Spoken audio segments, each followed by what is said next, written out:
आज बात करूंगा संतान योग के विषय में और इनसे संबंधित कुछ उपाय भी बतलाऊंगा जिनको आवश्यकता हो, जरूरत हो, वो उपाय कर सकते हैं।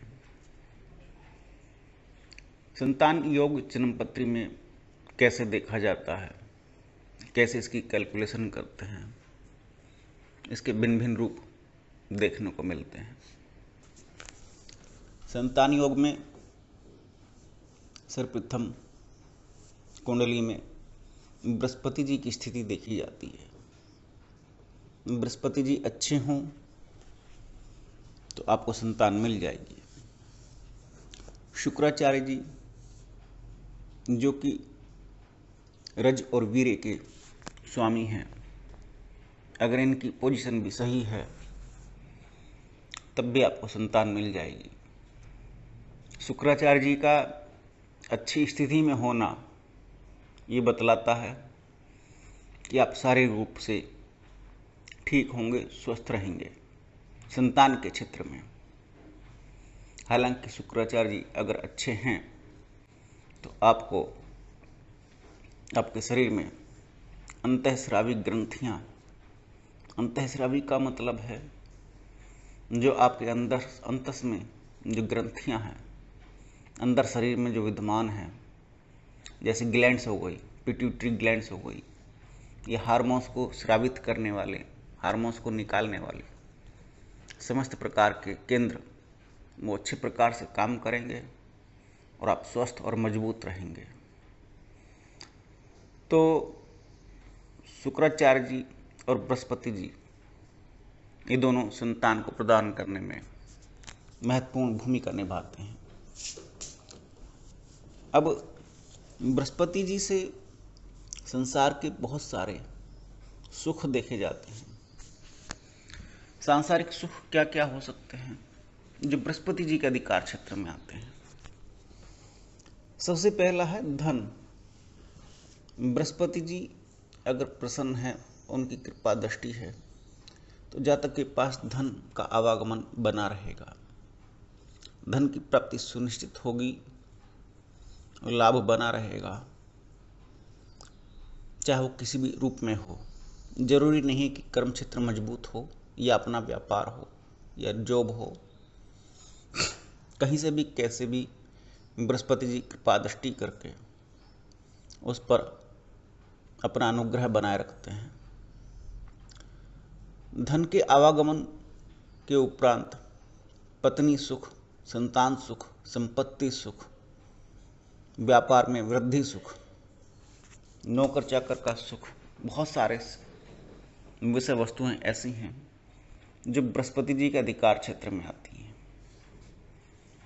शुक्राचार्य जी लग्जरी चीज़ों का सुख प्रदान करते हैं और बृहस्पति जी जो सांसारिक विषय वस्तुओं के केंद्र हैं, जैसे पुत्र है उसका सुख मिलेगा, संपत्ति है तो उसका सुख मिलेगा। किसी भी चीज़ को लंबे समय तक रन करने में बृहस्पति जी का बहुत बड़ा हाथ है। लंबे समय तक रन करने का मतलब है जैसे आपने कोई व्यापार केंद्र खड़ा किया, उसको बहुत लंबे समय तक चलाना, उसका मैनेजमेंट करना, वो बृहस्पति जी के हाथ में है। मैनेजमेंट अच्छा होगा तो व्यापार अपना आप स्वयं ही चलेगा। बृहस्पति जी अच्छे हैं, आपने विवाह किया तो विवाह लंबे समय तक चलाने की आपकी क्षमता बन जाएगी। तो लंबे समय तक किसी भी विषय वस्तु को चलाना। अब इन दो ग्रहों का बहुत बड़ा रोल है संतान सुख प्रदान करने में अथवा संतान प्रदान करने में। अगर ये अच्छे हैं तो संतान सुख तो मिल ही जाएगा, संतान भी प्राप्त हो जाएगी।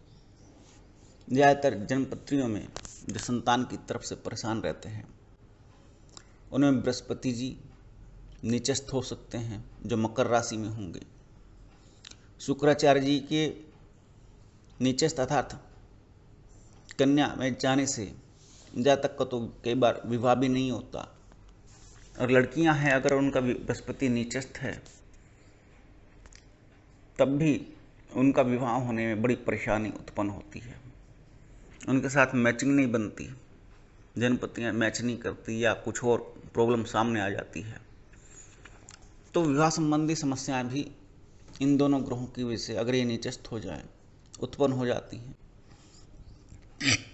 कई बार कुंडली में ऐसी स्थिति बनती है कि संतान सुख का योग नहीं है या संतान प्राप्ति का योग नहीं है, तो उसकी वजह से होने वाला विवाह टलता जाता है, विवाह नहीं हो पाता, क्योंकि संतान भाग्य में नहीं है। इसलिए विवाह उत्पन्न होने में, विवाह हो जाने में बाधा बन जाती है।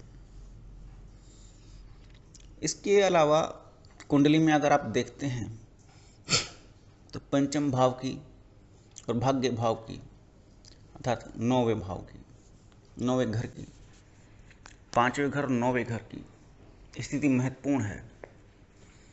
पंचम घर यदि जीवन में उपलब्धियां हैं तो पंचम घर से हैं, और संतान जीवन की सबसे बड़ी उपलब्धि होती है। संतान की प्राप्ति होना एक अलग विषय है, संतान का दीर्घायु होना वो अलग विषय है। संतान सुख में संतान का आयु और आरोग्य देखा जाता है। संतान सुख में संतान का विवाह, संतान की विद्या ये भी देखी जाती है। संतान सुख में संतान का पढ़ लिख करके कामयाब होना ये भी देखा जाता है। संतान सुख में संतान की जो अवस्था है कि वह कुसंगति को प्राप्त न हो, अर्थात बुरे लोगों में उठे बैठे ना, तो वो भी देखा जाता है। अगर कुसंगति हो गई तो बहुत कष्ट होगा। इसका प्रत्यक्ष उदाहरण है दुर्योधन। गांधारी और धृतराष्ट्र को पुत्र अच्छा मिला, लेकिन सिर्फ कुसंगति हो जाने की वजह से सब कुछ नष्ट भ्रष्ट हो गया। तो संतान सुख बहुत बड़ी व्याख्या है। तो ऐसे में संतान का ज्योतिष कहती है कि संतान उत्पन्न हुई, उत्पन्न होकर के कुछ साल जी, और जीने के उपरांत आयु नहीं है तो 5-10 साल का होकर के मर गया बालक। महाकष्ट, संसार का सबसे बड़ा कष्ट। ईश्वर किसी को न दिखाए, लेकिन जीवन में देखने में दिखाई देते हैं, अखबारों में पढ़ने को मिलता है। तो ये भी बहुत बड़ा कष्ट है। संतान उत्पन्न हुई, कपूत निकल गई, कुसंगति में चली गई, शराबी पियक्कड़ नशेड़ी बन गई, ऐसी संतान का होना ना होना एक ही बात है। दुराचारी बन गई, वो भी संतान कष्ट है। संतान में अगर बालक पढ़ लिख नहीं पाया, कामयाब नहीं हो पाया, या घर पर रहता है, भले ही आचरण अच्छे हैं, अथवा धन कमाने की तरफ से धनहीन है, निर्धनता का योग उसके जीवन में है, तब भी कष्ट ही है। और बहुत सी संतानें आजकल दिखाई देती हैं विवाह करने को राजी नहीं है, अथवा उनकी कुंडली में विवाह नहीं है, तो वो भी संतान कष्ट है, क्योंकि वंश की वृद्धि नहीं हो रही है। तो संतान अपने आप में बहुत बड़ा विषय है, जिसमें कि संतान की जन्मपत्री अलग से देखी जाती है, आंकलित की जाती है। संतान सुख में अथवा संतान को पाने के लिए कुछ उपाय किए जा सकते हैं, क्योंकि संतान की प्राप्ति ना होना अथवा प्राप्ति होने के बाद उसको खो देना बनता है पितृदोष। और पितृदोष लगभग 90-95% जन्मपत्रियों में रहता ही है किसी न किसी रूप में। संतान को पाने के लिए सर्वप्रथम भगवान शिव की आराधना करें। जैसे भी जो भी आपको जिस भी अखाड़े से दीक्षित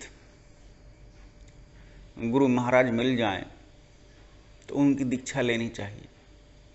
नवनाथ और 84 सिद्ध ये भगवान शिव के स्वरूप अवतारों में कहे गए, वहाँ से श्रृंखला जो परंपरा शुरू हुई है।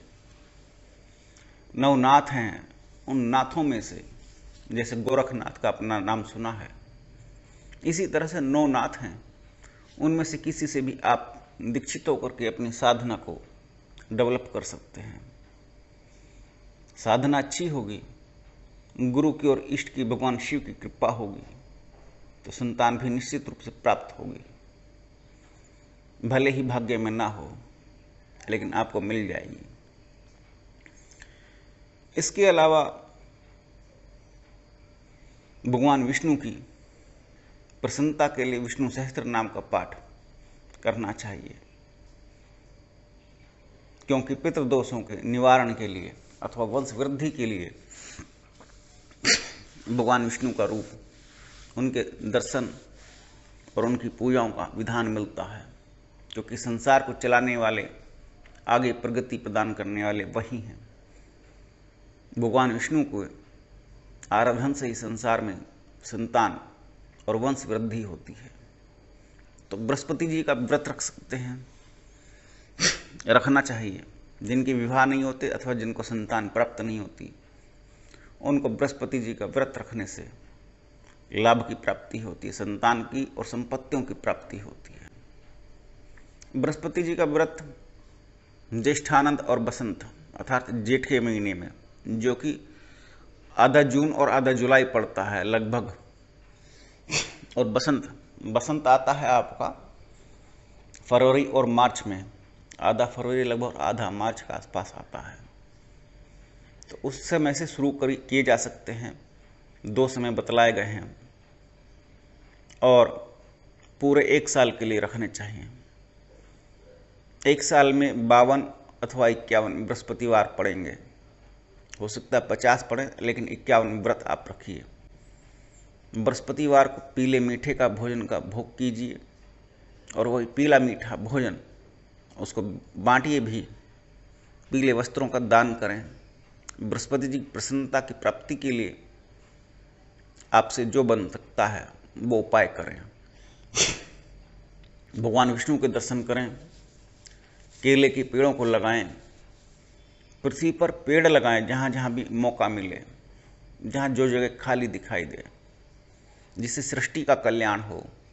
ऐसे कर्मों को करने से संतान की वृद्धि होती है। एक तीसरा उपाय आता है पितरों की शांति के लिए। पितृदोष शांत होते हैं तो जातक को जीवन में बहुत सारे सुखों की प्राप्ति होती है। उनमें एक संतान भी है, संतान भी प्राप्त हो जाती है।